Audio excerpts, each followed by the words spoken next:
Thank you very much, Mr. Chairman. Can we just come back to this bounty issue, Mr. Schroeder, Mr. Klein? Because I have to say I didn't understand your answers. I thought you said to the chairman earlier that you did say in your opening statement that there was a lot of misinformation about this out there, Mr. Schroeder, and I thought you said, Mr. Klein, that you don't charge bounties. So can we just clear this up once and for all? We're all here, we're all under oath. So, Mr. Schroeder, let's start with you. Do you charge a bounty? Do you pay employees bounties on carry-on bags to identify them? Well, it's a yes or no. I wouldn't characterize it as a bounty. Do you charge them, do you pay your employees a fee? Do you incentivize them to go pick out bags from people getting on planes and kick them off the flight? Just yes or no? We charge them an incentive. Okay, that's a yes. Mr. Klein? We do not, Senator Hawley. You don't pay your employees? Airline hidden charges?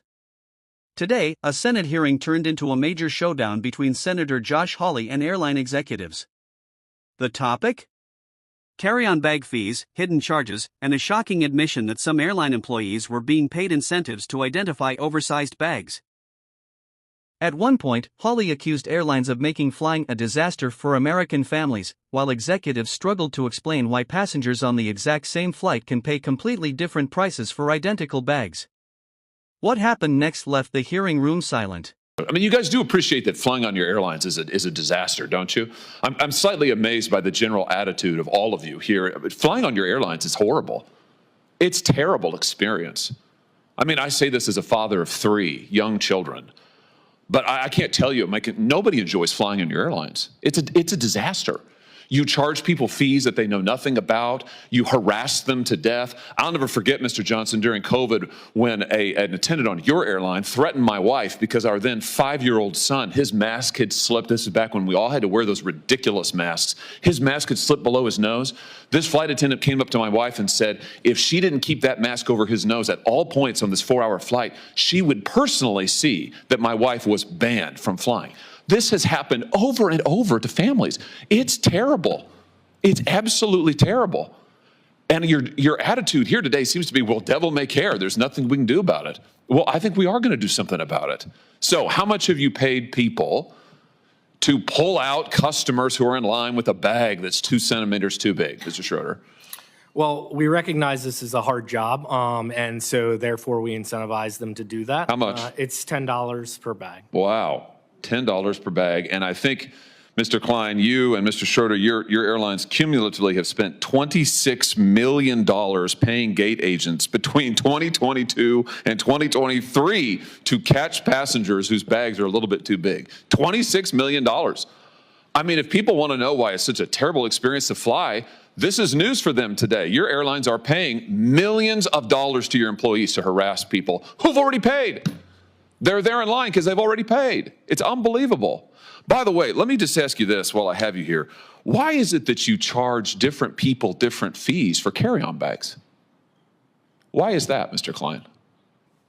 Why isn't it just a flat fee? Why is it that I might get charged one fee, but my wife might get charged a different fee? Why is that? So overall, our job is to generate the most revenue we can, so we can be profitable as an airline. If we're not profitable, actually we have costs, and there's costs out there, and we have to make sure that we're above the cost line in order to make sure that we can run a profitable entity. Yeah, I got it. No, I got it. I got it. And money's the answer. So last year, your carry-on bag fees ranged between $15 and $99. That's extraordinary. One person might pay 15, somebody else might pay 99. How do you determine it? Is it based on personal characteristics? You charge women more? It's never based on personal characteristics. You charge minors more? We do not, sir. What, just people who are suckers? I mean, how do you do it? Well, there is a cost to carry any kind of bag. Yeah, but why do you charge some people more? I understand the cost, and you make clear money's your bottom line. I get that, but why is it that you're charging some people what, triple, quadruple the amount? Well, the length of the flight should matter in this as well. So yeah, but that's not the data. The data shows is we're talking about the same people on the same flight might get charged radically different prices for a one carry-on bag. You do the same thing for check bags.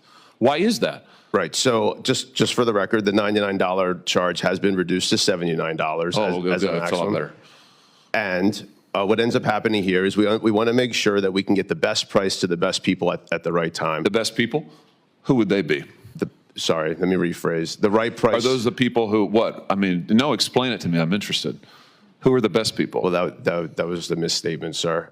What we're trying to do is get the right price at the right time. And what that also means is making sure that if someone's on a flight that's now filling up, and we have a lot of, as we talked about, unbundled pricing. And they get screwed? So like if you have the misfortune of having to book your flight at the end because maybe something's been canceled, then you're going to get screwed? Is that what you're telling me? You're not one of the best people. Are you referencing just fares I'm just responding to your testimony. I'm listening to you, and you just said as a flight's filling up, you're going to get charged more. Not always. Sometimes you'll get charged less. Exactly. Right. Sometimes. Right. But you'll never know, right? That's the beauty of it. It's like Russian roulette. Flying on the airline is, I would disagree, you have no idea in the world. I would disagree. Wait, no idea. You just said it. It's very transparent. We'll have it. Listen, there'll be a transcript generated, and I'll send it to you with a bow on it. You can read your own testimony just now. You have no idea what the fee is going to be ever. Mr. Schroeder, what about you? Your airline charges, sometimes it's $0 for a bag checked. Sometimes it's $99 for a bag checked. On a first,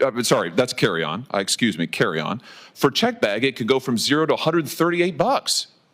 Who knows what it's going to be? Why do you vary it so much? Is that fair to the consumer?